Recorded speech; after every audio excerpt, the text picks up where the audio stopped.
Welcome all of you.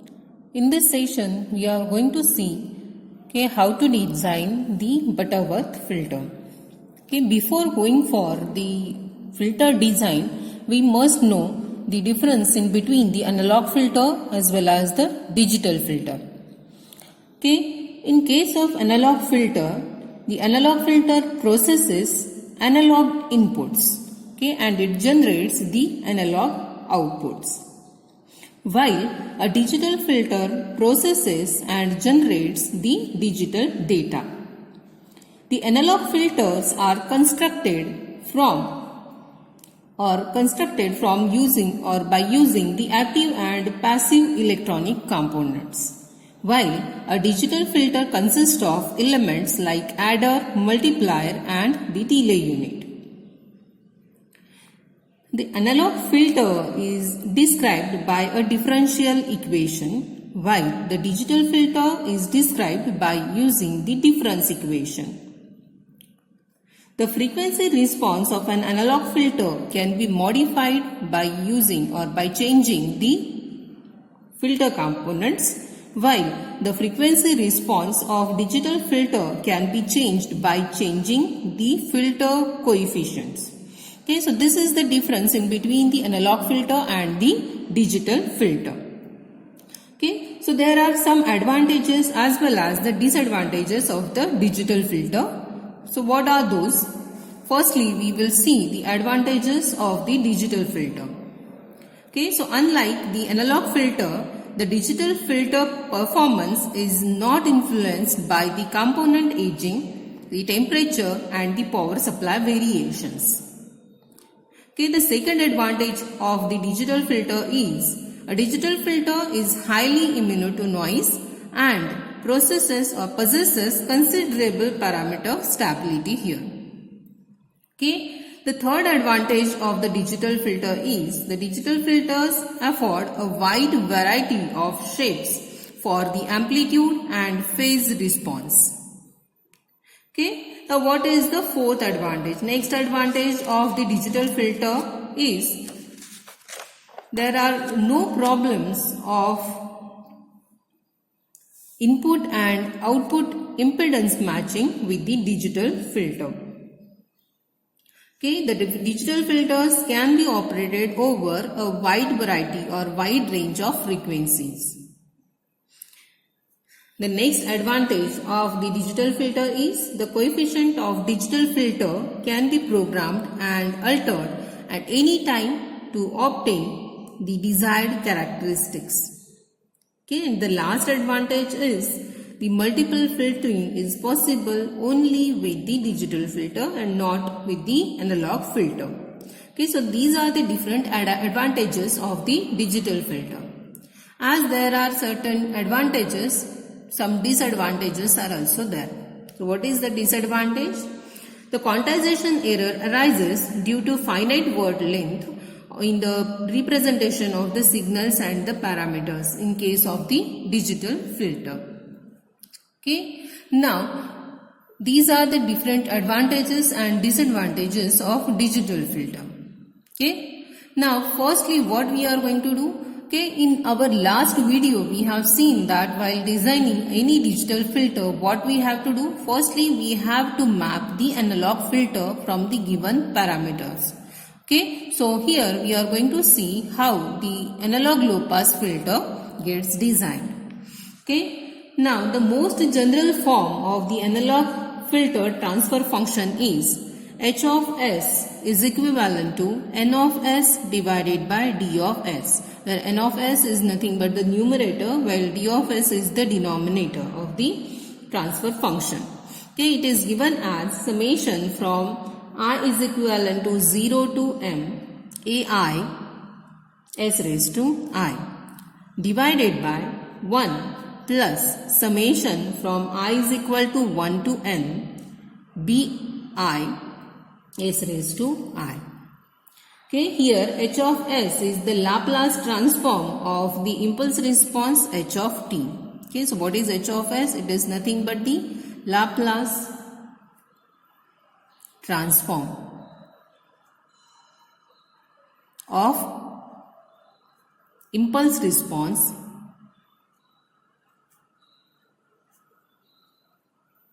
h of t. Okay, so thus h of s is nothing but integral from minus infinity to plus infinity h of t to e raised to minus st dt. Okay, here the n should be always greater than or equivalent to m. Okay, so this condition must be satisfied here. For the stable analog filter, the poles of h of s lie in the left half of the S-plane. Okay. Again, there are two types of analog filters. First one is the Butterworth filter and the second one is the Chebyshev filter. Okay. So firstly, we are going to see the analog low-pass Butterworth filter. Okay. The analog low-pass Butterworth filter. The magnitude function of Butterworth low-pass filter is given as h of j ohm is equivalent to 1 divided by 1 plus ohm divided by ohm c raised to 2n the whole raised to 1/2, where n varies from 1, 2, 3 and so on. Okay, so this is the magnitude function of the Butterworth low-pass filter. The figure here shows the low-pass Butterworth magnitude response. Here, n is nothing but the order of the filter, while ohm c is the cutoff frequency. Okay, so here figure shows the function is monotonically decreasing, where the maximum response is unity at ohm is equivalent to 0. Okay, here ohm is equal to 0. At this point, the maximum response is equivalent to 1. Okay, the ideal response is shown by the dotted lines. Okay, it can be seen that the magnitude response approaches the ideal low-pass filter characteristic as the order n goes on increasing. For the values ohm is less than ohm c, the h of j omega approaches towards 1. Okay, and while for the values ohm greater than ohm c, the value of h of j ohm decreases rapidly.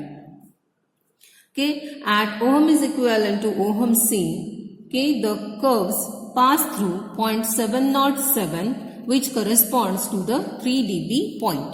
Okay, so this is nothing but the 3 dB point. Okay, so here we can observe for n is equivalent to 1. Okay, this is the response of the low pass filter. And as the order of the filter goes on increasing, okay, the response of the low pass filter approaches towards the ideal low pass filter. See here, this is for n is equivalent to 10. Okay, which is nearly equivalent to our ideal low pass filter. Okay, so as the order of the Butterworth filter goes on increasing, okay, the magnitude will approaches towards the ideal filter. Okay, now here we can get the magnitude square function of normalized Butterworth filter, okay, from the equation. Okay, so h of j ohm bracket square is equivalent to 1 divided by 1 plus ohm raised to 2n. For the cutoff frequency, ohm c is equivalent to 1 radian per second. Okay, now let us derive the transfer function for the stable filter. Okay, so for this purpose, we have to substitute ohm is equivalent to s divided by j. Okay, in the equation.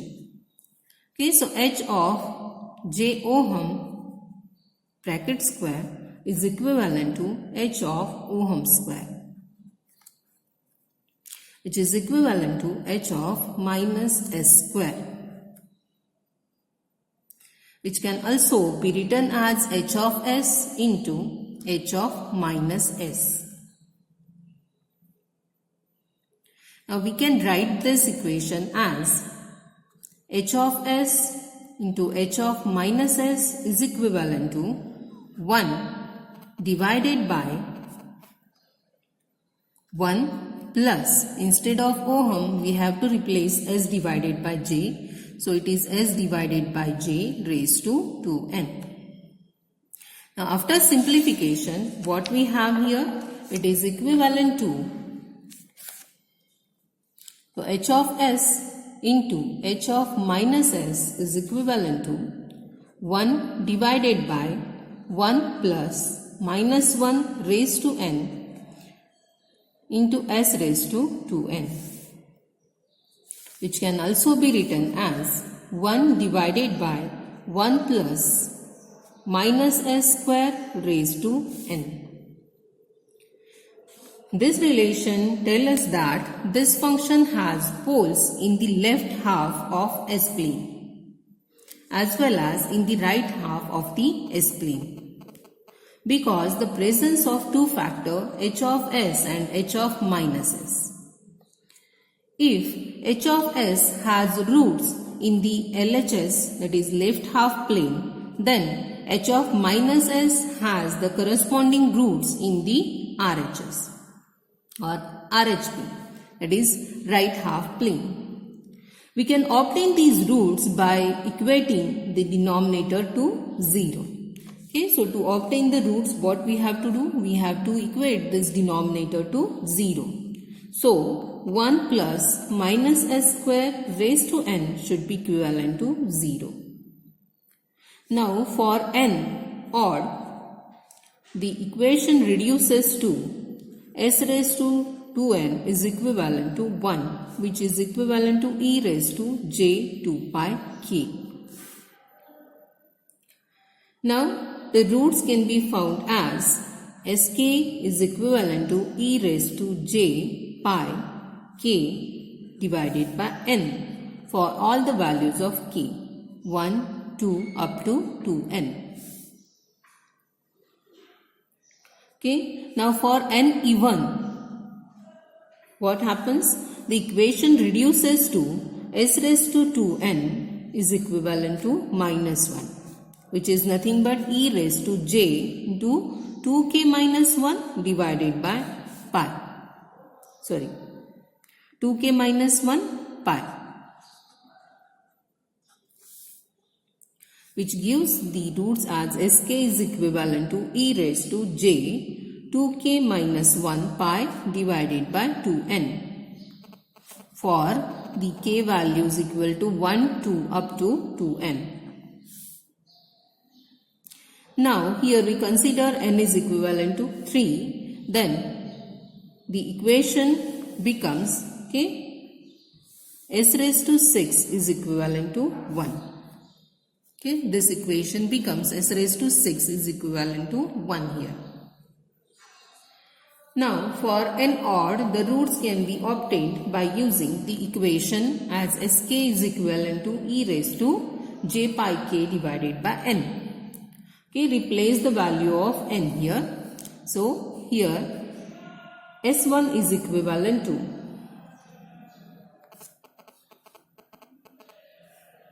okay, we have to find out the roots when n is equal to odd. Okay, as n is equal to 3, we have to use this equation. So for k values, okay, as k varies from 1 to 2n, here n is equal to 3, so k varies from 1 to 6. Okay, so find out the roots here. S1 is equal to e raised to j pi, okay, k is equal to 1 first. Okay, so it will be 1 divided by n is 3. Okay, so it becomes e raised to j pi divided by 3, which is equivalent to cos of pi by 3 plus j sin pi by 3. The magnitude of this, or after evaluating, it will be 0.5 plus j 0.866. Okay, so this is our S1. Now what about S2? S2 is equivalent to E j pi. The value of k is 2 divided by n, that is 3. So it will be e raised to j 2 pi divided by 3. In the similar manner, it will be cos of 2 pi by 3 plus j sin of 2 pi by 3. So we have minus 0.5 plus j 0.866 for S2. In the same manner, we can find out S3 as e raised to j pi, which is equal to cos pi plus j sin pi, which is minus 1. S4 is equal to e raised to j 4 pi by 3, which is nothing but cos 4 pi by 3 plus j sin 4 pi by 3, and the magnitude now is equal to minus 0.5 minus j 0.866.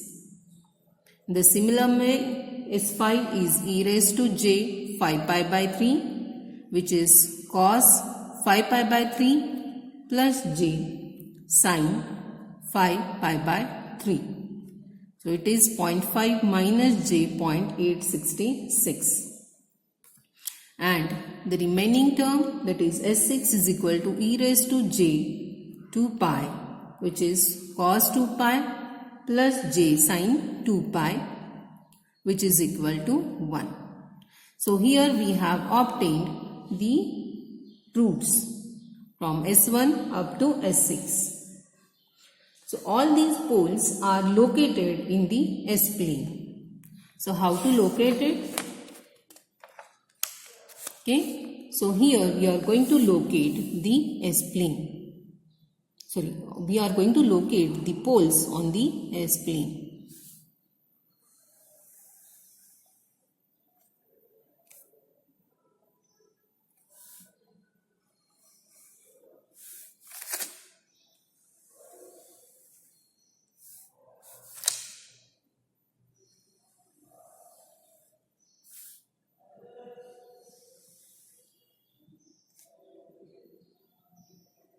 Okay, so here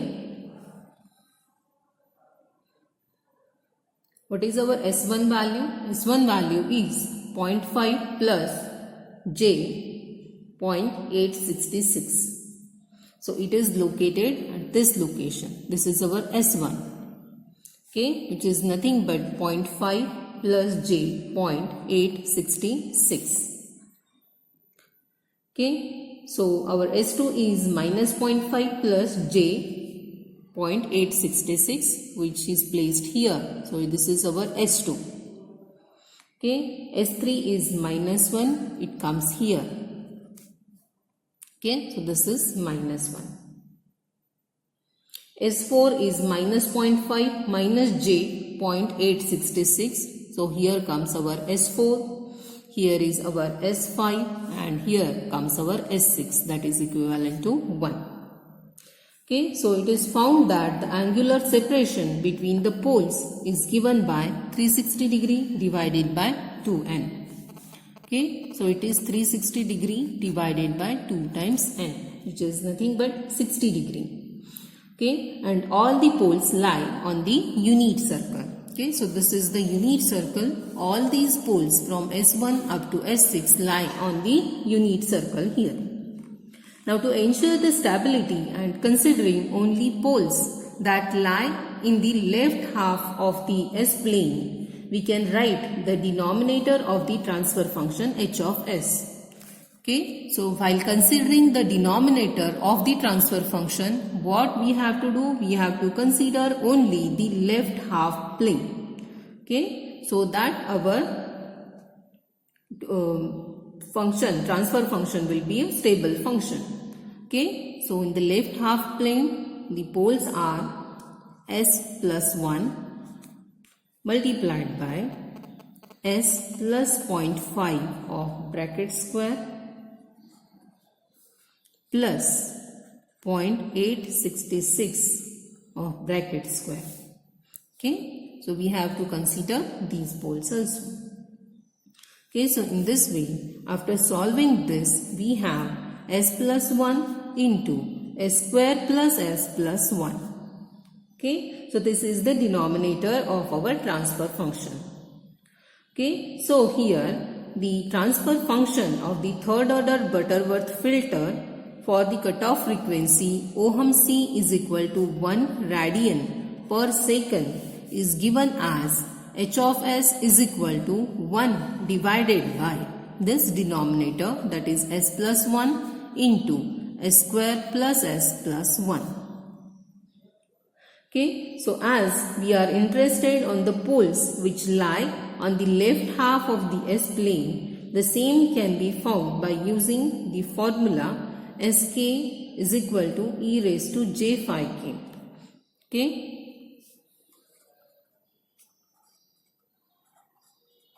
Okay, where phi is given as pi by 2 plus 2k minus 1 pi divided by 2n, where k varies from 1 to n. Okay, so in the same manner, this we have derived for the n is equal to 3. In the same manner, we can derive it for n is equivalent to 4. Okay, so here the different denominators, or we can say we can find out the denominator of H of S for different orders. Okay, some of the denominators are provided here. For n is equivalent to 1. The denominator of H of S is given as S plus 1. For n is equal to 2, the denominator is S square plus square root of 2s plus 1. Okay, for 3 we have already derived, it is S plus 1 multiplied by S square plus S plus 1. Okay, for fourth order Butterworth filter, the denominator is S square plus 0.76537 S plus 1 multiplied by S square plus 1.8477 S plus 1. Okay, in the same manner we can find out for the fifth order Butterworth filter, sixth order Butterworth filter, and so on. Okay, so here the equation gives us, the location of poles of the Butterworth filter for Ohm C is equivalent to 1 radian per second, which are known as the normalized poles. The unnormalized poles are given as Sk dash is equivalent to Ohm C into Sk. The transfer function of such type of Butterworth filter can be obtained by substituting here S as S divided by Ohm C.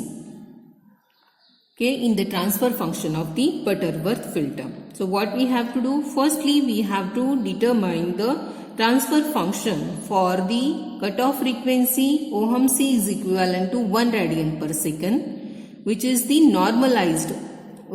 for the normalized poles. And for unnormalized poles, what we have to do? We have to, wherever there is S, we have to replace it by S divided by Ohm C. Okay, now we can proceed to determine the order equation given the filter specifications. Okay, the filter was restricted to minus 3 dB attenuation at Ohm C. Okay, now here the maximum passband attenuation in positive dB is alpha p, which is less than the 3 dB at passband frequency Ohm P. Okay, and alpha s is the minimum stop band attenuation in the positive dB.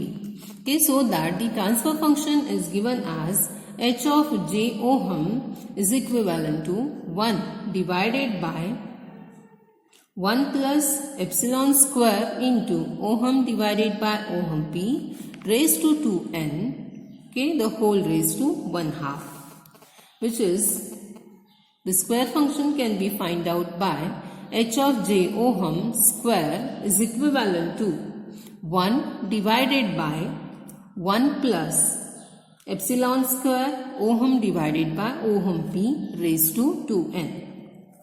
Okay, now taking the logarithm on both the sides, we have 20 log modulus of H of j Ohm is equal to 10 log 1 minus 10 log of 1 plus epsilon square ohm divided by ohm p raised to 2n. Okay. So we can find that at ohm is equal to ohm p, the attenuation is equivalent to alpha p.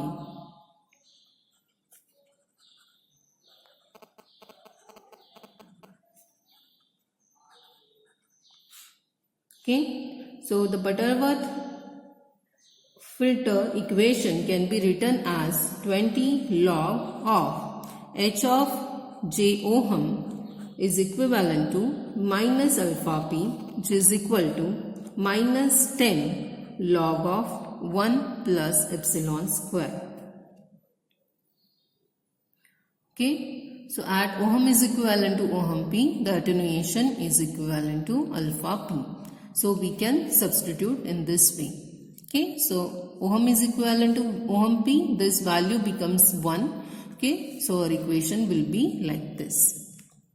Okay, now here this will give us alpha p is equivalent to 10 log of 1 plus epsilon square, which can be written as 0.1 of alpha p is equivalent to logarithm of 1 plus epsilon square. Okay, taking anti-log on both the sides, we have 1 plus epsilon square is equal to 10 raised to 0.1 alpha p. So what we have done here, we have just taken the anti-log. Okay, so here epsilon becomes 10 raised to 0.1 alpha p minus 1 raised to 1 half. Okay, so here at ohm is equivalent to ohm s, that is the stop band frequency, the minimum stop band attenuation is alpha s. Okay, alpha s is the minimum stop band attenuation. Now substituting these values in our equation, here what we have, okay, it gets converted into 20 log of h of j ohm s is equivalent to 10 log of 1 minus 10 log of 1 plus epsilon square ohm s divided by ohm p raised to 2n. What we have done? Just we have replaced ohm by ohm s here. Okay, so after simplification, what we have? We have minus alpha s is equivalent to minus 10 log of 1 plus epsilon square ohm s divided by ohm p raised to 2n. Okay, so again after simplification, we have 0.1 alpha s is equal to log of 1 plus epsilon square ohm s divided by ohm p raised to 2n. Okay, so after simplification, what we have? Epsilon square into ohm s divided by ohm p raised to 2n is equal to 10 raised to 0.1 alpha s the whole minus 1. Okay, now what we have to do? We have to substitute this equation. We have to substitute the value of epsilon that we have deduced earlier. So what is epsilon here? Epsilon is equivalent to 10 raised to 0.1 alpha p minus 1 raised to 1 half. Okay. So substitute the value of epsilon square. Epsilon square here is 10 raised to 0.1 alpha p minus 1. Substitute this value here. So what we have? Ohm s divided by ohm p raised to 2n is equal to 10 raised to 0.1 alpha s minus 1 divided by 10 raised to 0.1 alpha p minus 1. Okay, now we are going to find out the equation for n.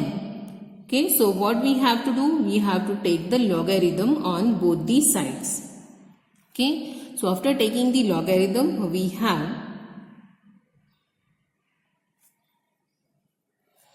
n is equivalent to log of square root of 10 raised to 0.1 alpha s minus 1 the whole divided by 10 raised to 0.1 alpha p minus 1 whole divided by log of ohm s divided by ohm p.